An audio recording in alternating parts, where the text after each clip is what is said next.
a todos com a paz do Senhor. Amém?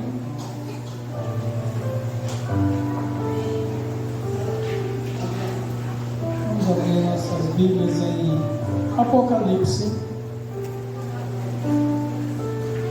capítulo 3, a partir do versículo 14.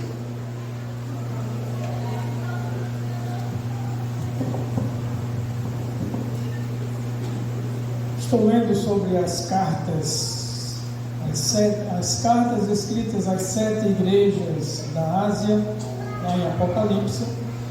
Muito interessante a mensagem e eu quero compartilhar com vocês. Carta à igreja em Laodiceia. Ao anjo da igreja em Laodiceia, escreva: estas coisas diz o Amém, a testemunha fiel e verdadeira, o princípio da criação de Deus. Conheço as tuas obras que você realiza, que você nem é frio nem é quente. Quem dera você fosse frio ou quente. Assim, porque você é morno e não é nem quente nem frio, estou a ponto de vomitá-lo da minha boca. Você diz: sou rico, estou bem de vida e não preciso de nada. Mas você não sabe que é infeliz, sim, miserável, pobre, cego e nu.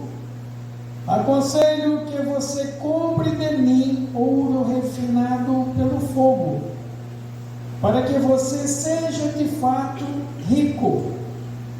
Compre vestes brancas para se vestir, a fim de que a vergonha de sua nudez não fique evidente. E compre colírio para ungir os olhos, a fim de que você possa ver. Eu repreendo e disciplino aqueles que amo. Portanto, seja zeloso e arrependa-se. Eis que estou à porta e bato. Se alguém ouvir a minha voz e abrir a porta, entrarei em sua casa e cearei com ele e ele comigo. Ao vencedor darei o direito de sentar-se comigo no meu trono, assim como também eu venci e me sentei com meu Pai no seu trono. Quem tem ouvidos, ouça o que o Espírito diz às igrejas. Senhor, nosso Deus e nosso Pai que estás no céu, no nome do Senhor Jesus, eu te peço, Senhor, que me conduzas nesta palavra e que tragas cativo, Senhor, toda a mente, todo o espírito presente nesta igreja, para que a tua palavra seja entregue, que toda a igreja seja renovada, seja edificada, seja fortalecida, seja advertida, porque estamos vivendo os últimos dias. Esta tem sido a última geração. As coisas que antecedem a tua vinda, que foram faladas por ti como sinais da tua volta, estão acontecendo.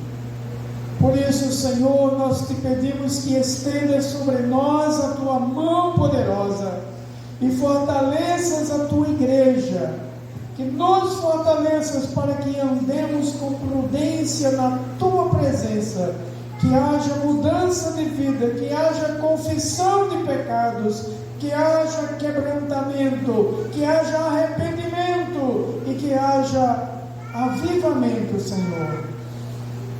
Ó Deus, é o que nós te pedimos e já te agradecemos em nome de Jesus. Amém? Louvado seja o nome do Senhor.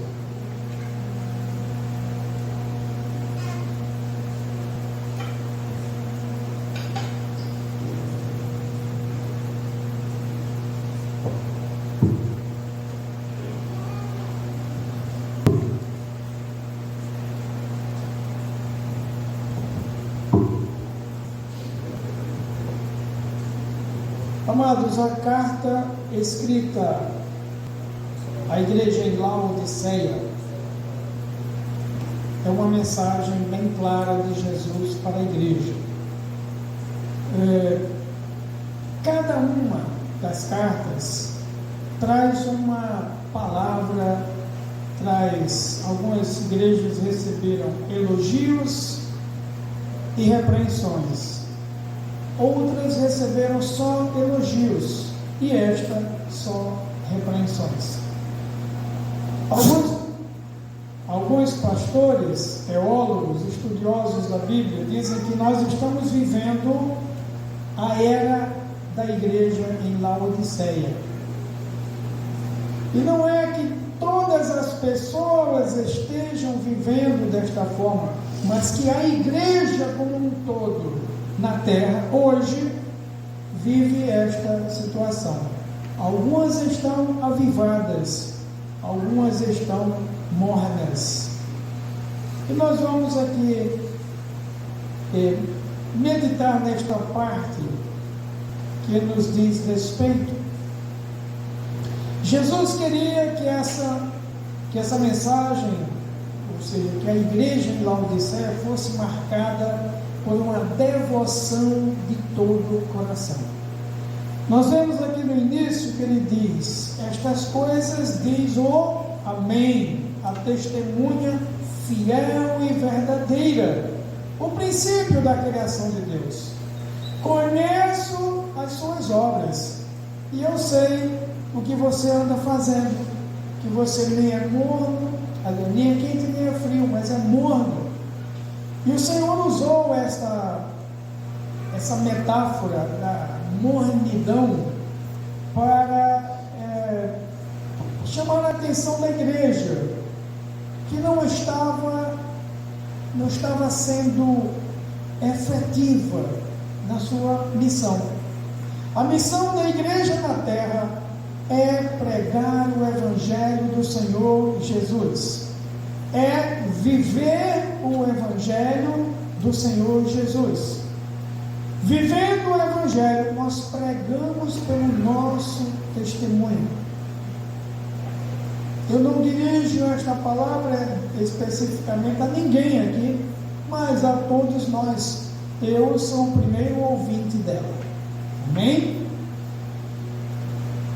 Jesus afirma que prefere que os seus discípulos sejam ardorosos, quentes, em sua devoção, ou frios. O frio, ele é fraco, ele é desatento, mas ele está caminhando, buscando o Senhor.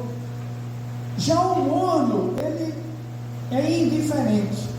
O morno é indiferente. As coisas estão acontecendo lá fora, pessoas estão morrendo. Ele não se preocupa com isso. Estão vindo doenças. Isso eu estou bem. Eu não tenho doenças, eu estou bem. As pessoas estão passando necessidade, eles vão trabalhar. O morno, ele não agrada a Jesus. A igreja em Laodiceia, ela era uma igreja respeitável. Era uma igreja por fora, vista de fora, era uma igreja bem estruturada, mas por dentro ela estava morta. O Senhor faz elogios, ele faz observações às outras igrejas. Éfeso, ele diz: eu conheço as tuas obras, que ele diz: eu conheço o que você tem feito.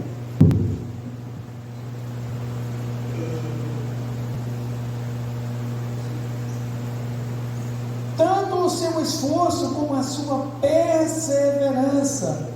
Sei que você não suporta os maus e que pôs à prova os que se declaram apóstolos e não são. Nós temos hoje em nossos dias muitos aí que estão se declarando apóstolos, mas não há mais vaga para apóstolos nos dias de hoje. Quem estuda a palavra sabe que apóstolo é testemunha, é aquele que abriu, que iniciou a obra. No Brasil o evangelho já foi pregado. Outra igreja vem, abre as portas e prega o evangelho. E cada um repete o que já foi dito, porque muitas pessoas não deram ouvidos ainda. E Deus, por sua multiforme graça e misericórdia, Ele permite que outros venham. Nós temos a igreja batista, nós temos a igreja presbiteriana, a igreja Assembleia de Deus, temos a missão evangélica, nós temos outras denominações aqui no bairro, e para que cada um esteja culpado diante de Deus, quando chega lá e disser: eu não gostava daquela igreja porque ela era barulhenta, eu também não gostava daquela outra porque ela era muito insossa, né? Sem gosto. A gente se sentia, parecia que estava numa missa. Mas existe aí uma igreja em que a forma do culto pode lhe agradar e você pode começar a buscar o Senhor. Temos na missão evangélica muitas pessoas que se converteram na renovação católica carismática. A renovação católica carismática começou na década de 70. Em 72, lá nos Estados Unidos, um grupo de universitários católicos, depois deles lerem, se juntaram e leram o livro dos Atos dos Apóstolos e leram o livro A Cruz e o Punhal, de David Hunt. David Hunt é interessante quem puder ler esse livro, falando do sofrimento dos cristãos, do sofrimento de Cristo dos cristãos. E eles queriam viver aquela experiência. Eles passaram a se reunir em uma sala, no intervalo das aulas, uma sala em uma universidade. E eles passaram a orar e a pedir a Deus que desse a eles aquela experiência. E eles convidaram um grupo de evangélicos, especificamente a igreja presbiteriana, que lá é uma igreja renovada. Num determinado dia, os irmãos visitando fizeram uma proposta: quem é evangélico fica do lado de cá e quem é católico do lado de lá. Nós vamos orar e vamos na direção de vocês para impor as mãos, e Deus fará a obra como lhe apraz. E aqueles homens começaram a orar e interceder, e antes que chegasse até eles, muitos foram cheios do Espírito Santo, falando em mistérios com Deus. Foram revestidos de poder, como eles estavam sinceramente buscando ao Senhor. E aí, como é de costume, nós fazemos isso, e é um erro, né? Quando aqueles homens se converteram agora, foram batizados e experimentaram a maravilhosa experiência, presença do Senhor neles. Aí os irmãos, agora vocês foram batizados, venham para a nossa igreja. Mas os católicos disseram: não é isso que nós queremos. Nós queremos transformar toda a igreja católica nos Estados Unidos. E acreditem, a igreja católica lá é mais zelosa da doutrina do que a igreja evangélica aqui no Brasil. É incrível como muitos lá buscam a Deus de uma maneira muito mais aprofundada. E eles buscaram, e em um ano havia 400 pontos de pregação da renovação. Eles eram chamados de católicos pentecostais. E esse movimento chegou ao Brasil em 74, se não me engano. e chegou por Campinas, São Paulo. E eles começaram a fazer as reuniões, e quando todos começaram a ser batizados com o Espírito Santo, aí o Vaticano mudou. Vocês podem fazer isso, mas o culto, o centro do culto é Maria. Mudou as regras. E alguns deixaram de seguir a Igreja Católica e criaram uma nova denominação chamada Igreja Nova Filadélfia. Tem aí Nova Jerusalém, criaram outras denominações, porque aqui em Natal aconteceu isso. O arcebispo foi visitar, quando chegou lá perguntou: cadê os santos da igreja? Aí o dirigente disse: estão aqui, ó, todos os santos vivos. E ele disse: mas você tem que botar os santinhos? Não, aqui nós estudamos a palavra, oramos, e o Espírito Santo mandou que os santos aqui estivessem somente os vivos. Como o Vaticano não permitiu pela arquidiocese, que eles cortaram laços e se separaram. Mas o que eu quero dizer é que aqueles jovens lá que pregaram o Evangelho continuam buscando hoje. Muitos continuam buscando com todo o coração. E é de fundamental importância buscar Jesus em oração. Se você ler a Bíblia, se você orar, o Senhor vai falar. Ele tem interesse em que você tenha intimidade com Ele. Amém? Bom, do lado oposto da cidade de Laodiceia, do outro lado do rio Litos, ficava a cidade de Hierápolis, uma cidade mais alta. E de lá corria um rio de águas mornas. E essa água, chegava a Laodiceia como uma água morna que as pessoas não podiam beber. Aqui em Mossoró tem uma experiência parecida. A Petrobras foi a poços de petróleo e encontrou água mineral, água pura. E aí a KM tomou conta e encanou isso para as residências. Então cada casa tem 2 caixas d'água, porque a água que vem da rua vem muito quente, ninguém pode tomar banho com ela. Então passa para uma, para depois ir para outra, que a água fica fria o suficiente para as pessoas tomarem banho. E Mossoró é uma cidade muito quente. Amém? Então essa água ninguém podia beber. Por isso Jesus disse: estou a ponto de vomitar você da minha boca. Por quê? Porque aquele que é morno é indiferente, é inconsequente. Ele é reservado apenas para ele, só pensa em si mesmo. Bom, o adjetivo Laodiceia, que provém de Laodiceia, foi incorporado no vernáculo, ou seja, na linguagem inglesa, para descrever pessoa desinteressada ou indiferente em relação à religião, em relação à política ou qualquer outro assunto. A igreja de Laodiceia estava de uma forma tal que ela já não se aprofundava no estudo da palavra, não buscava a presença de Deus. Ela se reunia para um culto que era apenas um ritual. Quando Jesus passa a dizer que eles são cegos, pobres e nus, parece que nós estamos em dúvida se eles eram realmente, se eles eram crentes ou não, mas eles eram crentes. Crentes que estavam fracos na fé. Quando Jesus diz: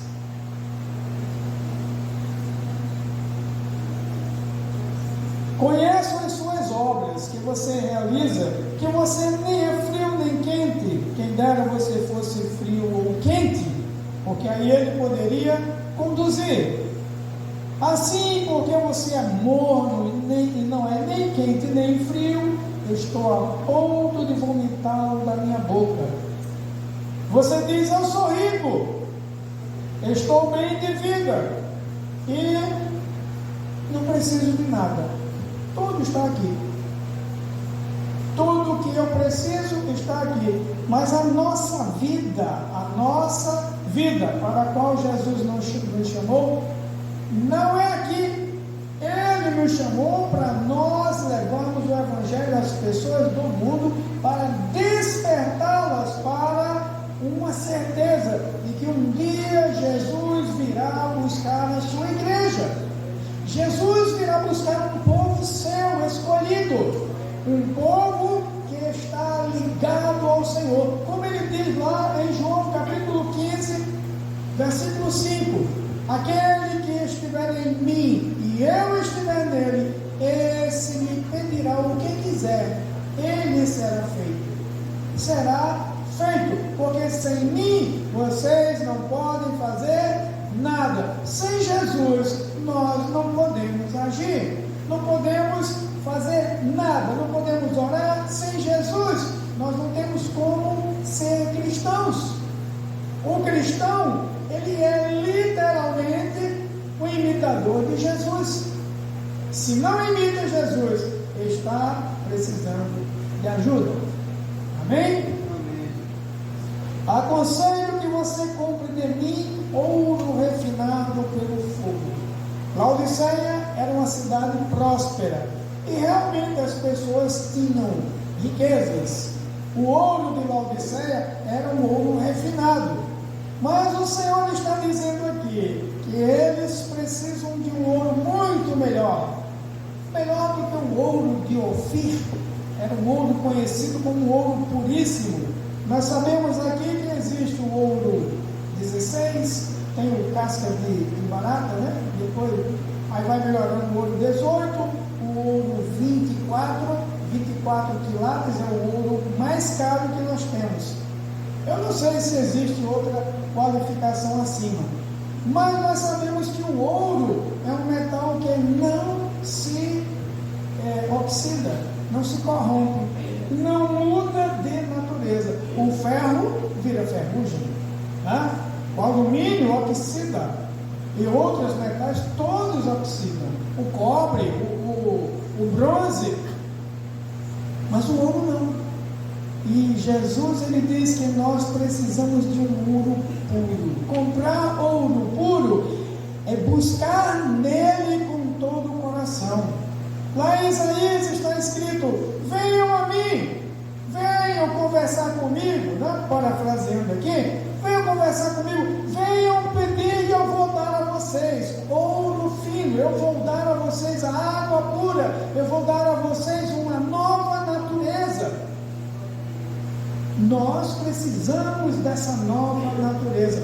Foi lida aqui a leitura devocional em João 3. Quem não nascer de novo não pode ver o reino de Deus. É necessário nascer de novo. Nascer de novo não é só vir de lá para cá e participar do culto. Não. Quando o Senhor nos tirou do mundo, nos trouxe para cá, nós viemos com o mundo dentro de nós. Ouvimos a palavra do Senhor, ouvimos que nós estávamos errados, ouvimos, alguém disse, alguém pregou, nós ouvimos, e o Espírito Santo testificou com o nosso espírito, e nós dissemos: eu quero Jesus. Tomamos uma decisão, porque é necessário confessar Jesus. Confessar com a boca e crer com o coração é fundamental. E nós cremos. E quando o Senhor nos trouxe, agora Ele começa a tirar o mundo de dentro de nós. O apóstolo Paulo falando, escrevendo aos Romanos lá, ele diz: não se conformem com este mundo.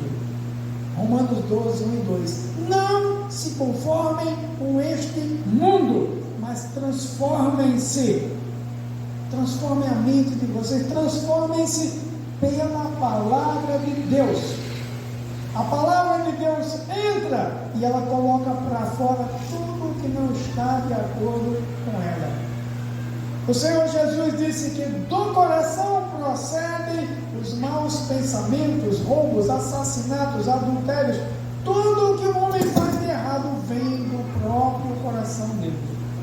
Nós não estamos perfeitos, não estamos livres de sermos tentados, porque ainda estamos neste corpo, né? Ainda estamos aqui, ainda caminhamos. A diferença entre nós e os que estão lá fora é que nós temos o Espírito Santo para nos dizer: não faça isso.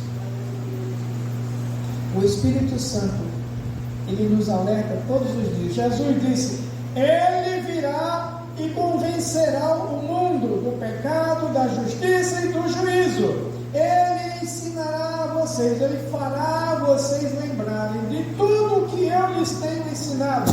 Como é que Jesus nos ensina hoje?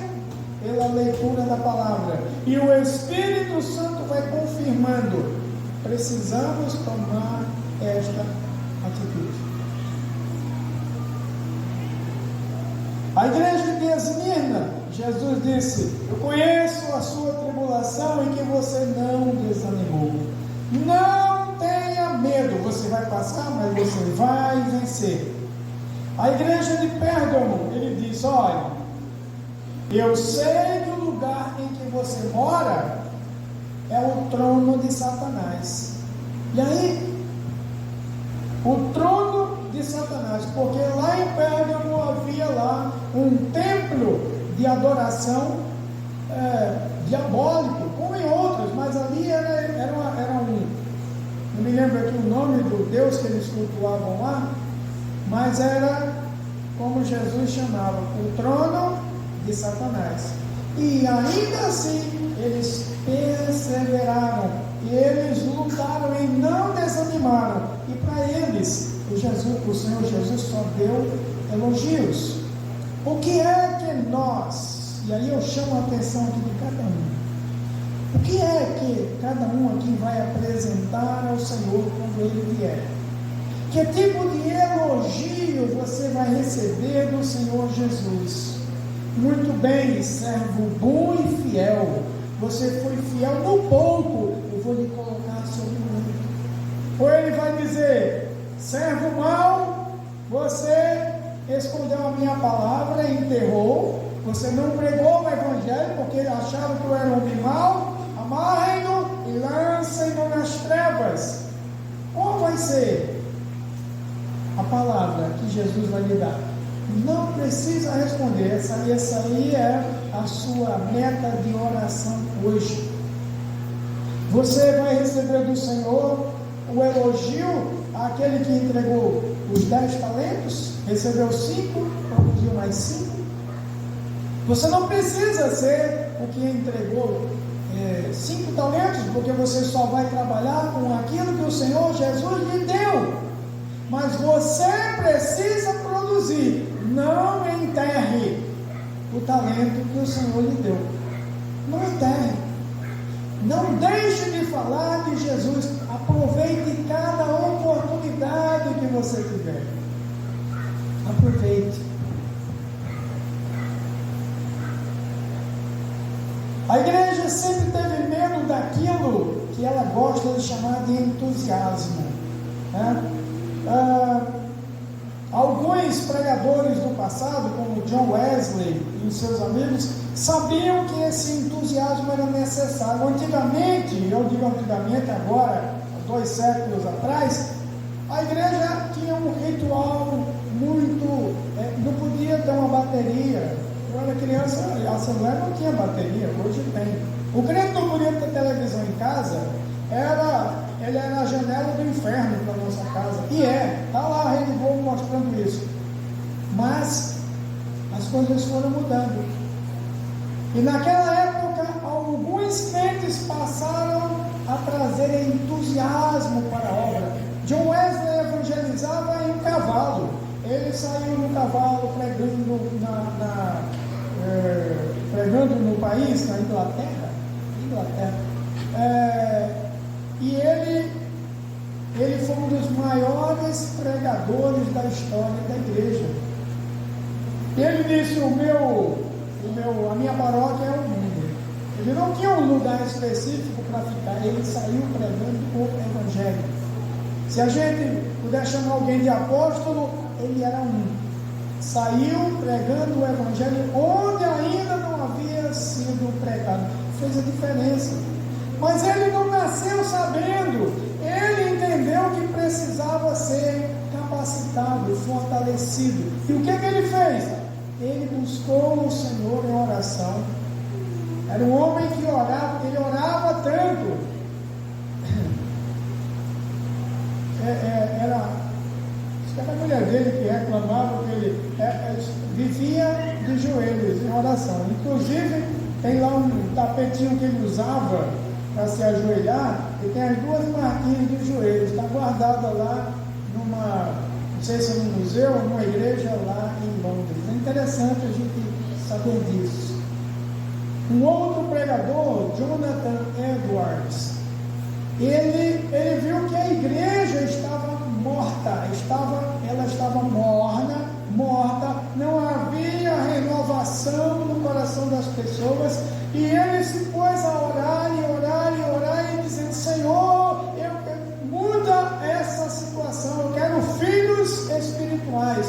E o Senhor deu a ele uma palavra que ele escreveu o que veio de Deus para ele, ele escreveu, botou o título da pregação: Pecadores nas mãos de um Deus irado. E ele não pregou gritando, ele pregou assim. Não podemos confundi-lo com fanatismo. Jesus, ele pregou calmamente, e no meio da pregação ele teve que parar, porque as pessoas começaram a gritar desesperadas. Elas começaram a ver o chão se abrir e o fogo do inferno subir. Então elas se agarraram às colunas, aos bancos da igreja. Ele parou e foi confortar as pessoas. Foi dizer que aquilo era a visão que Deus estava dando a cada um deles para que houvesse mudança de vida. Deus operou de uma maneira maravilhosa, porque Jonathan Edwards buscou com todo o coração. Isaías 55, 6 diz assim: buscai o Senhor enquanto se pode achar, invocai-o enquanto ele está perto. Jeremias 33, 29, 13, se não me engano, diz: buscar-me-eis e me achareis quando me buscardes com todo o vosso coração, e serei achado de vós. Deus está dizendo: vocês vão me procurar e eu vou me mostrar a vocês. Eu quero que vocês me vejam e façam aquilo que me agrada. Deus quer isso para a sua igreja. Hoje nós estamos vivendo dias difíceis, virão provações. E a palavra diz aqui, aquele que perseverar até o fim será salvo. Jesus diz em Mateus 24, aquele que perseverar até o fim será salvo. E aqui numa das cartas ele diz: ser fiel até a morte, e eu te darei a coroa da vida. Amém? Seja fiel até a morte, e eu lhe darei a coroa da vida. E ele está dizendo isso. A igreja em Sardes foi uma igreja que só recebeu repreensão. Você parece que está vivo, mas está morto. Você não está produzindo. Sardes, meu Deus do céu. Conheço as obras que você realiza, que você tem fama de estar vivo, mas está morto. Fique vigiando e fortaleça o restante que estava para morrer. Porque verifiquei que as obras que você realiza não são íntegras na presença do meu Deus. Eu não sei do coração de ninguém aqui. Eu sondo o meu coração no momento de oração e peço a Deus para me mostrar onde eu estou falhando e quem eu preciso mudar. Que o Senhor me fortaleça, que Ele me livre do mal, que Ele não me deixe cair na tentação. Eu oro sempre ao Senhor dessa forma. Deus tem me livrado, tem me dado sabedoria, tem me livrado do mal. E ele diz aqui: se você não vigiar, virei como ladrão, e você de modo nenhum saberá em que hora virei contra você. Mas você tem aí em Sardes umas poucas pessoas que não contaminaram as suas vestes. Existem pessoas no nosso meio que estão buscando o Senhor com todo o coração, estão buscando porque querem ver uma mudança na igreja, querem que o rebanho todo seja fortalecido, seja renovado, e nós precisamos disso.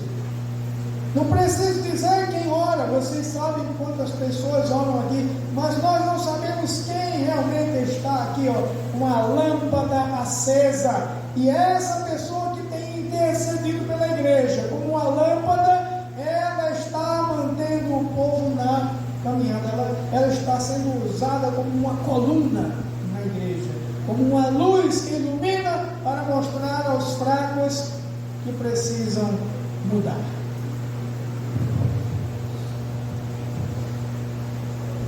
Recordando essas mensagens agora, como eu fiz nas demais igrejas, vimos o Senhor vigiando, inspecionando e supervisionando as suas igrejas.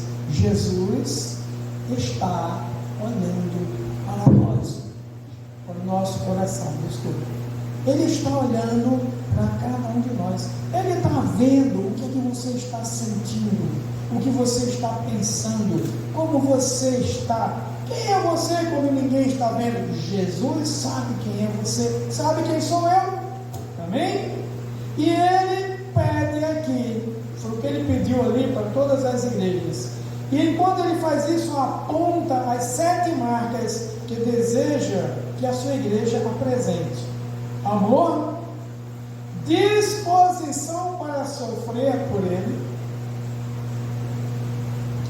O apóstolo Pedro diz: se você sofre porque é perseguido pelo nome de Jesus, glorifique a Deus por isso e encomende a Ele a sua alma. Pedro 3, 1 Pedro 3, 8, 9, aí ele diz: porém ninguém vem a sofrer se entremetendo em negócios alheios. Você já tem as suas tribulações, eu diria as tribulações regulares. Jesus conhece o seu coração, ele sabe até onde você pode ser provado. A tribulação que vem sobre a vida de um não é a mesma que vem sobre a vida de outro. Ele sabe a medida de cada um, e com a provação ele nos dá também um escape para que você possa vencer. Amém? É isso. Louvado seja o nome do Senhor. Você precisa estar pronto para sofrer por Ele. Doutrina verdadeira. Olha, uma coisa que me alegra o coração é que a missão evangélica é uma igreja que estuda a palavra de Deus, que ensina a palavra de Deus. A missão evangélica tem esse compromisso com o estudo e o ensino da palavra. Eu louvo a Deus por isso. Aqui nós temos pessoas capazes para ensinar, para pregar, para trazer o alimento que a igreja precisa. Jesus também pede santidade de vida. A santificação, ela vem pela leitura da palavra, pela prática da palavra. Santificar quer dizer separar. Se você é de Jesus, então você não se envolve com o mundo, você vem para perto dele. Quando existe uma situação, eu nunca mais tinha visto isso em casa. Ontem tive 2 manifestações do capeta lá. Eu me levantei e repreendi em nome de Jesus. Fui orar: Senhor, qual é o propósito dessas 2 aparições aí? né? Deus tem um propósito. Eu fui orar, fazia tempo que eu não via. Minha mulher disse: você precisa orar para o Senhor lhe mostrar só coisas boas. Não é? Eu estou vendo aí, no sábado, a sexta-feira é o dia que o pessoal vai nos grupos para fazer os despachos. E pastores são alvos, né? Estão na mira. Por quê? Porque o pastor prega o evangelho da salvação. Quando o pastor prega o evangelho, aí vai ser assim: lâmpada para os meus pés é a tua palavra, e luz para o meu caminho. A lâmpada ilumina, se ilumina, vai mostrar as coisas erradas. Quem vai julgar essas pessoas não serei eu, não seremos nós. Nós não somos juízes, nós somos aqui servos do Senhor Jesus, nós somos embaixadores do Senhor Jesus. Para vocês entenderem a importância disso, Billy Graham pregou para 1 milhão de pessoas, ou mais, né, porque a pregação foi sendo passada adiante. E por ser um homem conhecido, muito conhecido nos Estados Unidos, alguém chegou para ele e disse: Billy, você podia ser candidato à presidência dos Estados Unidos, você ganharia. Aí ele disse: olha, eu já estou num patamar muito mais alto, como é que eu vou descer para aquilo? Eu sou embaixador do Rei dos Reis, do Senhor dos Senhores, como é que eu vou ser apenas o presidente da República?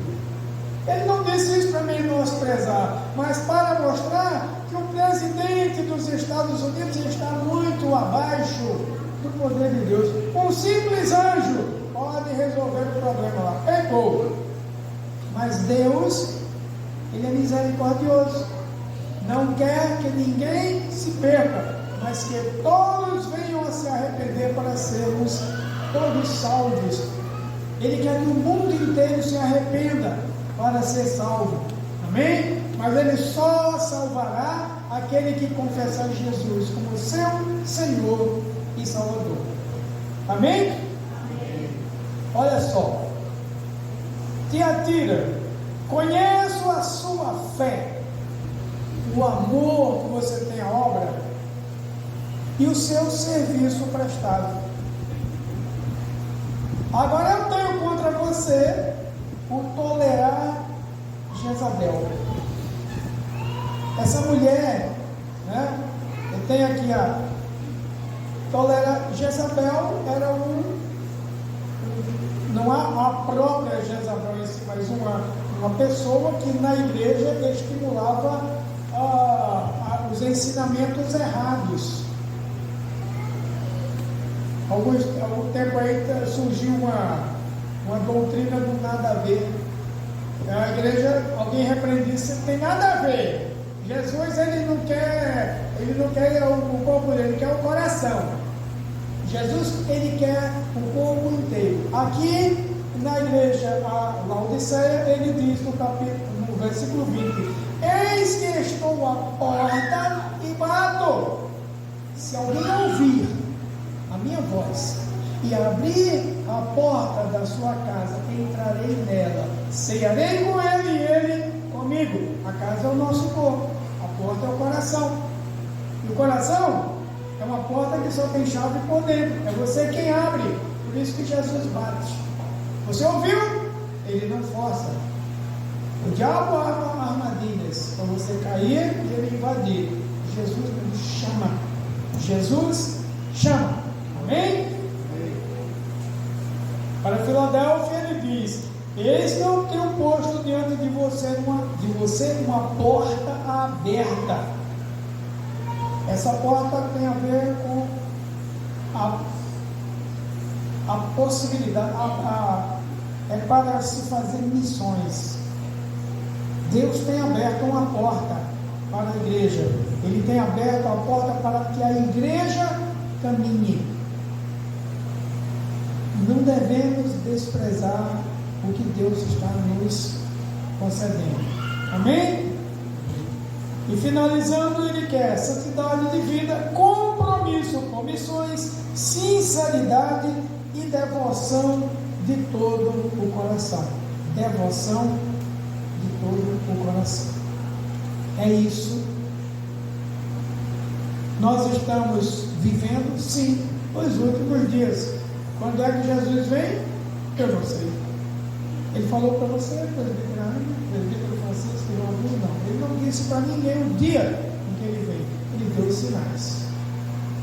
E nós estamos sendo informados, olha, pregadores de diversos lugares, de igrejas, eu faço parte de um grupo de pastoreio de pastores. Alguns têm observado as coisas que estão acontecendo. E de acordo com a palavra, você compara com os acontecimentos atuais, Jesus está às portas. Amém? Quando vier a tribulação, alegre-se, porque Jesus disse, quando essas coisas começarem, alegrem-se, porque está próxima a redenção de vocês. Aí vai acabar essa tribulação, esse sofrimento, essa desgraceira toda no mundo, a corrupção, roubalheira, vai acabar. Porque a palavra de Deus, no finalzinho de Apocalipse, vai dizer, lá no céu não há choro, não há enfermidade, tudo lá é alegria. Amém? É isso? Orem, busquem e guardem esta palavra no coração. Isso não é uma repreensão, isso é uma advertência, isso é uma exortação, para que Deus trabalhe no coração de cada um de vocês. Chega em casa, Senhor, olha aqui para o meu coração e me diga onde é que eu estou errado. Me mostre como é que eu posso mudar. Eu garanto a vocês, Jesus vai responder. E você vai se levantar com uma alegria. É um sentimento tão gostoso que você não vai querer mais voltar a fazer o que fazia antes de errar. Amém? Vamos orar. Louvado seja o nome do Senhor. O amigo que eu encontrei me compreendeu no nome do Senhor. Tem alguém que nos visita hoje que ainda não confessou Jesus, mas sentiu no coração? Essa é a hora. Chegou a hora. Eu não posso mais esperar, porque Jesus está vindo. Depois que a trombeta for tocada, depois que os mortos em Cristo ressuscitarem, depois que nós formos transformados em um corpo glorificado, não haverá mais como confessar Jesus. É como aconteceu lá na época de Noé. Noé era um homem idoso, tinha 500 anos, literalmente 500 anos. E ele recebeu de Deus uma palavra: faça uma arca, vai ser um negócio de madeira bem grande. 3 andares, você vai fazer de 300 metros por 75 de largura, vai ser assim, assim, assado. Ele passou muito tempo fazendo a arca. Terminou. Quando ele terminou, aí Deus disse, mandou todos os animais para ele, o leão e a leoa, o elefante e a águia, todos os pares ali, os animais puros, dois pares, os animais impuros, um par. Botou lá dentro da arca, botou o alimento. Pronto, Senhor, agora avise ao povo aí fora que eu farei chover daqui a 7 dias, por 40 dias e 40 noites, torrencialmente. Nunca havia chovido, era só garoazinha. Um barco feito no monte. O povo disse, ele está doido, ninguém acreditou. A mesma coisa hoje. O apóstolo Paulo disse, olha, o evangelho do Senhor Jesus é escândalo para os judeus. Eles não queriam Jesus como rei deles. É loucura para os que perecem, mas para nós que somos salvos, é o poder de Deus. E Deus cumpriu o que disse através de Noé. E salvaram-se 8 pessoas e um batalhão de animais lá dentro. Foi uma coisa maravilhosa. E ele está dizendo, ouvi, Jesus é o caminho, Ele também é a porta. Eu sou a porta, quem entrar por mim achará pastagem, achará o alimento espiritual. Só Jesus tem. Amém? Bom, é o Espírito Santo quem convence, não eu. Então eu agradeço a Deus por esse momento cultico que nós tivemos aqui. Peço a Deus que eu continue falando no coração, caso aqui haja alguém que ainda não confessou Jesus. Amém? Gente, vamos orar. Tão bom quando a gente está pregando o Evangelho e que a gente vive também, né? Graças a Deus.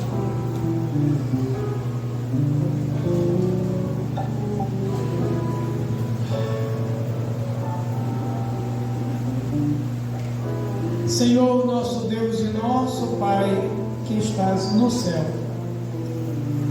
no nome do Senhor Jesus, teu Filho amado, nós te agradecemos por estarmos aqui, porque nos trouxeste, recebeste o nosso louvor e a nossa adoração e nos deste a tua palavra, aquilo que o Senhor preparou para nós hoje.